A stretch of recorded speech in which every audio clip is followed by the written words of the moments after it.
di mana experiential learning atau pembelajaran pengalaman merupakan pendekatan experience kan bahasa awalnya ya experience. Jadi begitu dia jadi ada tialnya di belakang kita jangan baca lebih experiential. Experiential. Baru udah jadi experiential learning. Jadi bukan experiential learning. Coba ulang. Experiential learning is good. Itu udah sih.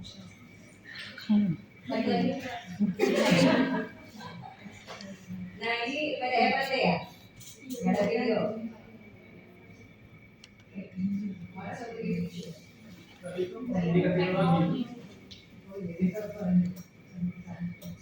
Silakan experiential learning. Saya lanjut presentasi hari ini, di mana experiential learning atau pembelajaran pengalaman merupakan pendekatan pembelajaran yang melibatkan siswa dalam pengalaman langsung atau aktivitas yang memungkinkan mereka memperoleh pengalaman dan pengetahuan melalui refleksi dan analisis tentang pengalaman tersebut. Sebagai contoh mata pelajaran yang sangat efektif penggunaan experiential learning adalah seni. Ya, di sini peserta didik dapat melukis atau menggambar, di mana ketika dia menggambar dia salah atau warna yang tidak cocok, mereka akan terus menggantinya dengan warna yang baru. Materinya Seni saya. Di sini seni saya. Seni. Oh, nggak ada hubungan sama kimia. Nah, itu juga kalau masih contoh, mestinya contohnya yang aplikatif untuk yang kita belajarnya di mana? Kimia. Oke, ada kimia musik juga kali ya. Ada kimia yang bisa dimusikkan, ada kimia yang bisa dipuisikan. Gimana caranya? Iya, enggak dari proyek mereka gitu di waktu itu masalah buat nyanyi-nyanyian. Nyanyian apa? Lagu tentang unsur. Orang yang presentasi nomor 3. Oke. Saya lanjut. Kemudian bahkan dalam mata pelajaran yang tidak secara langsung terkait dengan pengalaman langsung, misalnya pada pembelajaran matematika dan sains kompleks, di sini pembelajaran experiential learning sangat membantu, di mana dalam sebelum mulai pelajaran mereka dapat memahami konsep, kemudian mereka melakukan praktikum sesuai tak konsep yang kita pelajari dengan eksperimen yang telah mereka lakukan. Selanjutnya saya serahkan kepada Mbak. Selanjutnya kasus kedua mengenai manfaat experiential learning akan disampaikan oleh saudari Esa kepada saudari Safisa.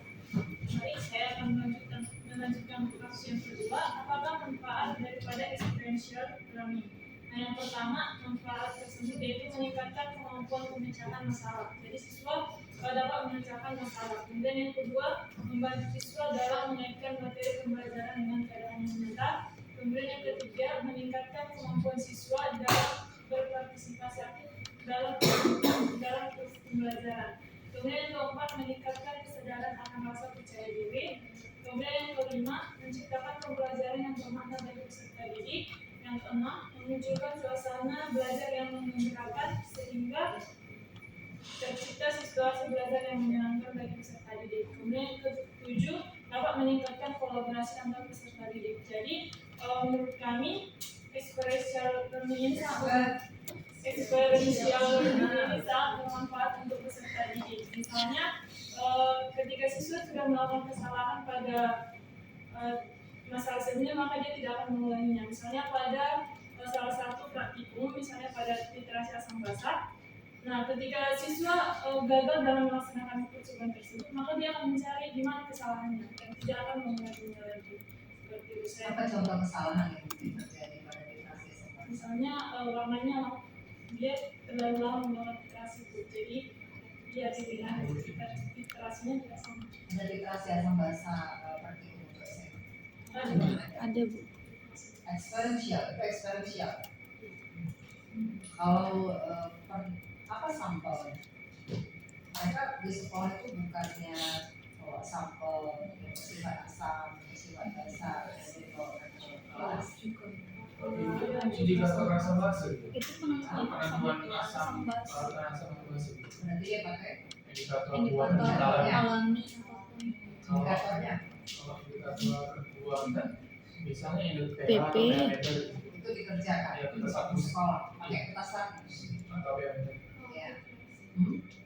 Ya kalau aplikasi ya memang pakai larutan yang memang sudah ada. Jadi pakai larutan. Artinya semua sekolahnya punya. Iya. Bahan-bahannya. Kalau di sekolah pedalaman kira-kira. Menarik tuh. Jadi menarik yang gitu-gitu dibahas. Experiential learning jadi artinya tidak hanya fokus pada sekolah yang sarana prasarananya tersedia dengan baik. Justru yang kalau mau membahas itu menarik kalau posisikan sekolah itu misalnya tidak punya apa-apa, terus tapi gurunya masih wajib tetap harus menerapkan experiential learning. Bagus. Jadi kita dengerin juga. Kalau habis paham, itu kan tetap harus dikerjakan pembelajarannya. Apa yang guru bisa buat? Ada lagi? Silakan. Selanjutnya adalah kasus ketiga mengenai bagaimana sekolah bisa mendukung experiential learning ini akan disampaikan oleh saudara Fadli kepada saudara Fadli. Untuk kasus ketiga, pertanyaannya itu bagaimana sekolah bisa mendukung experiential learning? Apa saja tantangan bagi sekolah? Nah, sekolah memberikan pengetahuan kepada peserta didik melalui guru yang mengajar langsung maupun peserta didik tersebut. Nah, jadi pengetahuan bisa diperoleh dari guru maupun dari peserta didik. Nah, di sini guru berperan sebagai fasilitator, hendaknya memberikan materi sesuai dengan tuntutan zaman.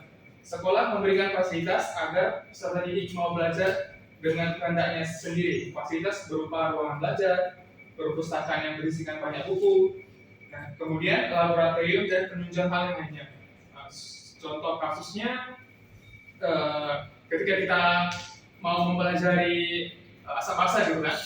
Nah, jadi kalau saya membawakan materinya dulu gitu sebelum terjun ke prakteknya. Nah, apa itu penggolongan ciri-ciri asam, ciri-ciri basa, larutan basa gitu kan. Nah, kemudian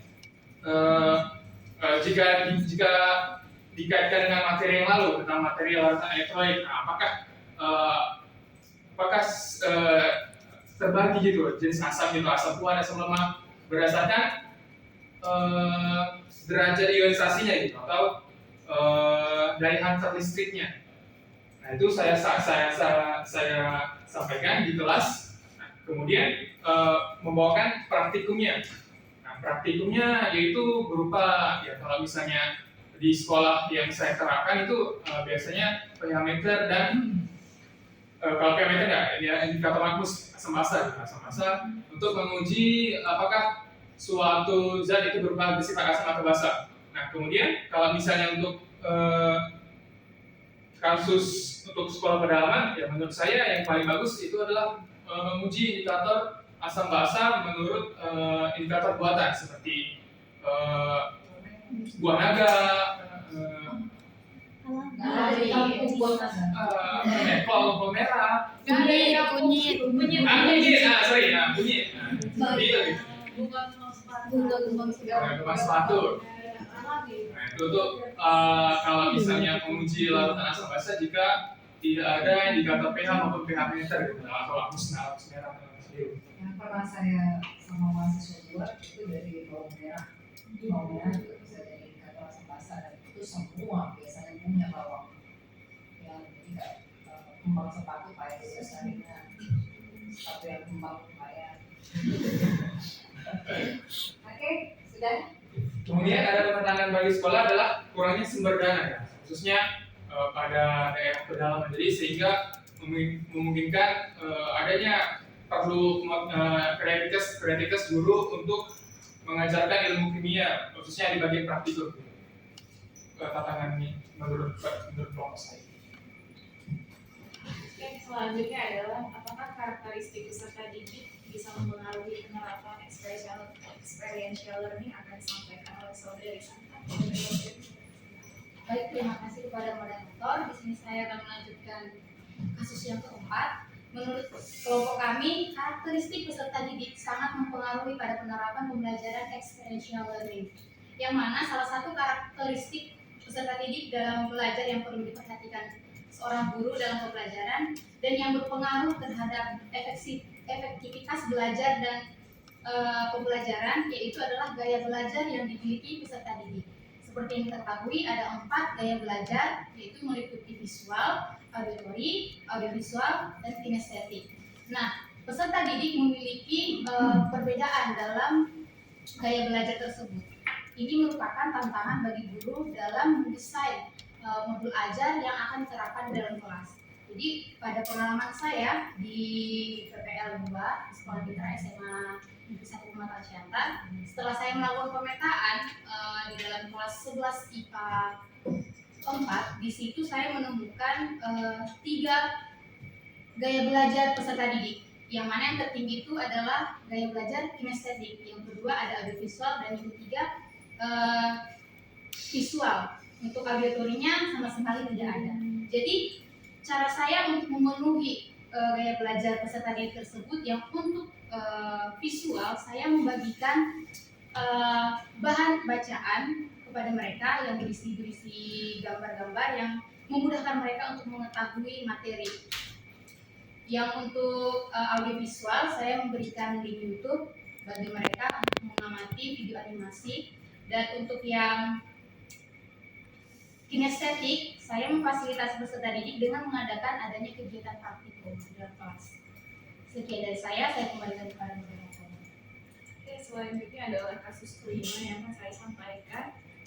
Pada kasus 5 ini adalah bagaimana pada kondisi daring penerapan dari experiential learning. Nah, di sini menurut saya, menurut pemahamannya adalah pada kondisi daring ini pembelajaran online itu penerapan experiential learning itu cenderung lebih mengalami tantangan karena terbatasnya pengalaman langsung dalam dan interaksi tatap muka. Jadi ada beberapa cara yang dapat kita gunakan ketika kita sedang melaksanakan pembelajaran online untuk menerapkan experiential learning. Yang pertama menurut kami adalah guru dapat mengirimkan sebuah video demonstrasi yang berkaitan dengan konsep yang akan dipelajari. Kemudian guru juga bisa memanfaatkan, ya dalam kasus ini mungkin kita akan berbicara pada sekolah yang memang fasilitasnya sudah mendukung. Jadi guru bisa memanfaatkan teknologi seperti penggunaan rumah belajar yang sudah kita bahas di mata kuliah teknologi, kemudian bisa menggunakan platform atau belajar online, kemudian bisa menggunakan juga platform simulasi seperti pet simulation dan lain sebagainya. Jadi menurut kami experiential learning ini bisa digunakan atau diterapkan pada pembelajaran online dengan bantuan media yang berbasis teknologi.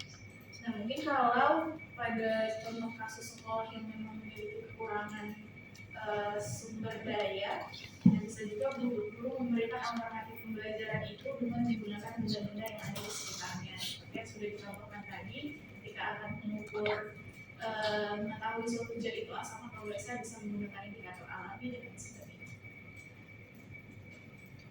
Kemudian selain itu, ada pun cara yang bisa digunakan untuk menerapkan experiential learning pada saat pembelajaran online itu adalah guru bisa membuat sebuah kelompok diskusi untuk melaksanakan refleksi. Jadi siswa itu bisa berdiskusi dan berpartisipasi tentang pengalaman belajar apa yang sudah mereka rasakan dan melaksanakan selama pembelajaran online. Ya, mungkin ini saja yang bisa kami sampaikan dari kelompok 3 mengenai experiential learning. Lebih dan kurangnya kami mohon maaf. Saya akan akhiri dengan Assalamualaikum warahmatullahi wabarakatuh dan selamat pagi.